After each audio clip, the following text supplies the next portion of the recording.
ভাবুন, একটা যুদ্ধ বিমান আকাশে ছুটে চলেছে, তার ভেতরে রয়েছে এমন এক ভয়ঙ্কর বোমা যা কয়েক মুহূর্তেই একটি দেশকে ধ্বংস করতে পারে।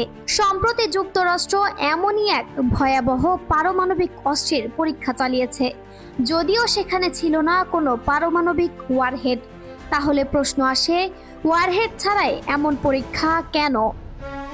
গত আগস্টে নেভাদার মরুভূমির আকাশে একের পর এক ফ্লাইট টেস্ট করেছে মার্কিন সামরিক বাহিনী। এটি কোনো সাধারণ পরীক্ষা ছিল না, এটা ছিল তাদের কৌশলগত পারমাণবিক বোমা B6112 এর সফল ড্রপ টেস্ট। স্যান্ডিয়া ন্যাশনাল ল্যাবরেটরিজ জানিয়েছে, বোমাটি নিষ্ক্রিয় হলেও এর নিক্ষেপ পদ্ধতি, লক্ষ্যভেদ ক্ষমতা এবং নির্ভুলতা সবই পরীক্ষা করা হয়েছে F-35 যুদ্ধবিমান ব্যবহার করে। এই পরীক্ষার মাধ্যমে যুক্তরাষ্ট্র দেখাতে চেয়েছে যে তাদের পারমাণবিক অস্ত্র ভান্ডার শুধু পুরনো ঠান্ডা যুদ্ধের স্মৃতি নয়, এগুলো আধুনিক প্রযুক্তিতে আপগ্রেড হয়ে আবারও কার্যকর হয়ে উঠছে। কিন্তু নিষ্ক্রিয় বোমা দিয়ে পরীক্ষা করার অর্থ কি? আসলে এ ধরনের নন নিউক্লিয়ার টেস্ট যুক্তরাষ্ট্রের একটি কৌশলী পদ্ধতি।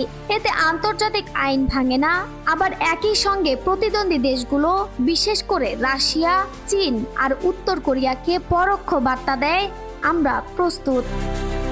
আরও একটি বড় বিষয় হলো 2024 সালের শেষে এই B61 সিরিজের বোমাগুলোর কার্যক্ষমতা বাড়িয়ে আগামী 2 দশক ব্যবহারের অনুমোদনও দেওয়া হয়েছে।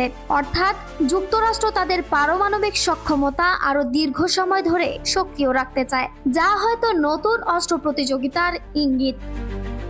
তাহলে কি আমরা আরেকটি নতুন স্নায়ুযুদ্ধের দিকে এগোচ্ছি, যেখানে বোমা নীরব থাকে কিন্তু আকাশে চলে শক্তির প্রদর্শনী?